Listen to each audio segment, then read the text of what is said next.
Hello, hello, hello.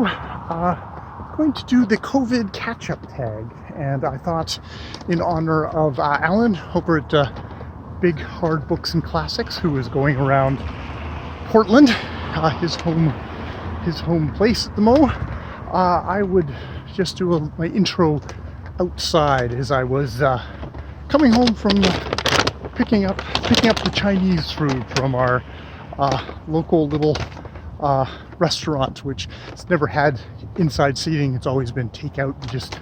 You go and you grab it. So I guess that's where we're at there. Yeah, just a little bit of airiness before I plunge inside and answer the question. So with that, let's get to the COVID catch-up tag. All right, a little Chinese food later. Ready to do the prompts. Questions. When did you first hear about COVID-19? I think, like a lot of people, I heard about it first kind of December, January. In my neck of the woods, actually, some of the stories that actually kind of really I remember was how in our lower mainland, there's areas that are quite a lot of immigrants from China. And that the malls there were all empty because the people there had a lot better clue of what was going on right off the bat. And we're already taking precautions and we're already wearing masks. I still have the memory of being kind of outside of that community looking in and being puzzled by it and thinking this was weird and not realizing exactly how, that actually they're doing all this stuff to actually kind of protect their community and the wider communities. And much to the shame of our country, Canada, there has been a rise in an anti-Asian violence and racism, which is really shitty. It's one of those things to COVID is not a people. This isn't something that we should be using fear to drive. Unfortunately, fear seems to really feed racism, and to kind of be kind, be calm, and be safe, as our medical person here, Bonnie Henry, the chief medical officer in BC, kind of repeats as her very calm mantra, is something to think about. Something to think about there. Number 2, how are things in your neck of the woods? It's what's open or not, but I just have to say, unfortunately in our neck of the woods, things have never been worse. Unfortunately, actually our deaths are down because with our immunization thing, we focused first on the people that were dying the most, which is the elderly.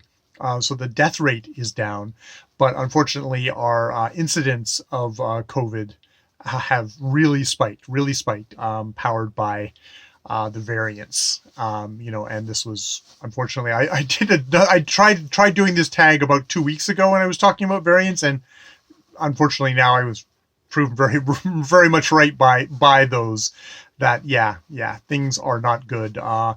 I'm in BC. Ontario has just put in a kind of a bit massive kind of stay-at-home order. The police are authorized to stop people and ask them, get what's your address? Why are you out? Do you have an actual reason to be out? BC has always been kind of a lighter touch on things. This really, I don't envy public officials trying to gently hurt us. And if you I think there is a fear of you push too hard and you just get too many people rebelling against it, and it's much better. We're seem to be going with the philosophy in BC, at least at the moment, until things really ramp up, because experts are saying things are going to get really a lot worse here, it's better to try and get as many people to actually buy in versus having to do more coercive measures. That said, we've had spring break, back, in March, and that seems to have led to the thing where people have just not been doing the stuff. Number 3, beach reading. Any books that you're looking forward to reading after COVID? I think once I got over the super big stress at the beginning of last March of COVID, and kind of slowly got back into reading. I'm just doing my reading, man. I just doing my reading. Number 4, what's a book that you've read in the last months, directly or indirectly because of COVID? I'd say that would be Shit Actually by Lindy West. It's which is her 100% a definitive guide to modern cinema, where she rates the greatness of movies on a 10 out of CD boxes, CD or DVD boxes of The Fugitive, which is, of course, the apex of cinema, in her completely unbiased and objective opinion. And it's a book. It's a collection of kind of essays of her kind of doing kind of silly kind of summaries of things like that. But you can tell that she's done her revisions, and I listened to it as an audiobook. She did her the recording the audiobook during the pandemic, and as now still in the pandemic, and there's asides about Trump and about COVID, and there's something about the book of like rewatching old classics, because this is like Bad Boys, Bad Boys 2, Face Off, all the classics of cinema. Love Actually, Shit Actually would give you an idea of exactly how fondly she thinks of that movie. It's like there's something about kind of watching old classics is kind of a comfort thing in a time like this, when you're kind of hunkered down in your own little bubble. Your own little bubble. It seems very much like a something that's a part of the kind of the COVID experience. So that would be my answer to that. Number 5, what's the best video you have made or seen during COVID? And I think very much for me, the best videos for me during COVID were other people just sharing their worries, their concerns, their pleas to wear a mask, all those kind of videos. I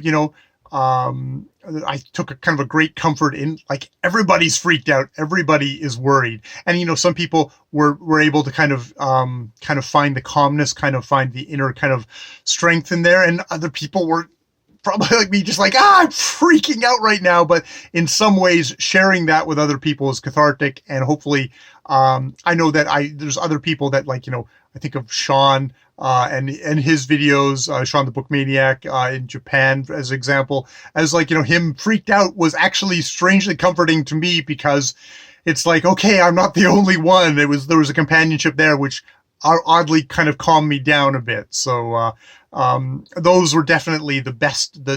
And this video here, Ros Scallydandling about the book, Sonja, the enthusiastic reader, Steve Donoghue, James Holder, and others have done many others have done this version of the tag, and it's like this kind of, it's a good kind of touching point for that. So question number 6 is, are you going to have the vaccine? And I won't show you the front, but that is what I did today, which I have to say is, this is my immunization card. I have to say I have gotten my vaccine in the most cliched Canadian way possible. I'm standing there looking around going, I'm in a curling rink getting my vaccination. I really am a freaking Canadian. So yes, Moderna here. So happy to have gotten it. I'm lucky because of my job to protect those residents. I get vaccinated, though we're kind of slowly working down our list. And since I'm early 50s, I think they're going to be starting 55 pretty soon. It should be trucking down, barring kind of, any of the hiccups along the way. But yeah, it's one of these things I'm very happy to do for the residents at the house I'm working, for the other members of my family who have actually, because of their age and kind of medical stuff, have been able to also get the vaccine, the first vaccine. In Canada, we are decision's been made to get the first vaccine, and we're waiting the maximum. I think it's 4 months is when I will get the second vaccine. But just under the theory of that will give the people the maximum number of people thing, keep them out of the hospitals, because unfortunately our hospitals with this surge are getting super overloaded and are kind of unfortunately unscheduled to get more overloaded. But yeah, I figured today that I was getting vaccinated. This is me on April the 16th. I gotta look at the calendar. Probably have to look at the calendar because I'm having a little mental health break at the moment from internet stuff. I'm still making videos. I can't stop that, but I'm having a little mental health break from being on the internet at the moment. So this will probably get posted a week or two later, but you know, so this is my little snapshot from here. Hopefully things are better when I release this. Maybe not, maybe not. But yeah, everybody stay safe, wear a mask, get vaccinated. If you know, I get vaccinated, stay out of the fucking hospitals. And so that, you know, the people who just, that don't there'll be space for them. So yeah, that's, you know, my arm's not even that much sore. Ja's arm was definitely quite on the sore side, but you know, man, that's you. I would take a lot worse, and still want to get that shot, because yeah, it's important stuff. As for tagging people, I found this a very emotionally fraught tag to do. I found it. I did one version of it a couple of weeks ago, and I just didn't release that. I was not in a great headspace. Feel a little bit more up at the moment, and that's got more to do with my own personal stuff going on. Just my own, you know, where I am energy wise. So I'm not going to tag anyone, but yes, if you'd like to check up, if you'd like to chime in, I would definitely want to hear from you. I want to hear from the people out there and see how you're doing. And yes, all right. With that, more videos later. Actually, a lot more videos, because I'm probably just going to release a bunch of... I'll shut up. I can shut up. All right. More videos later. Bye for now.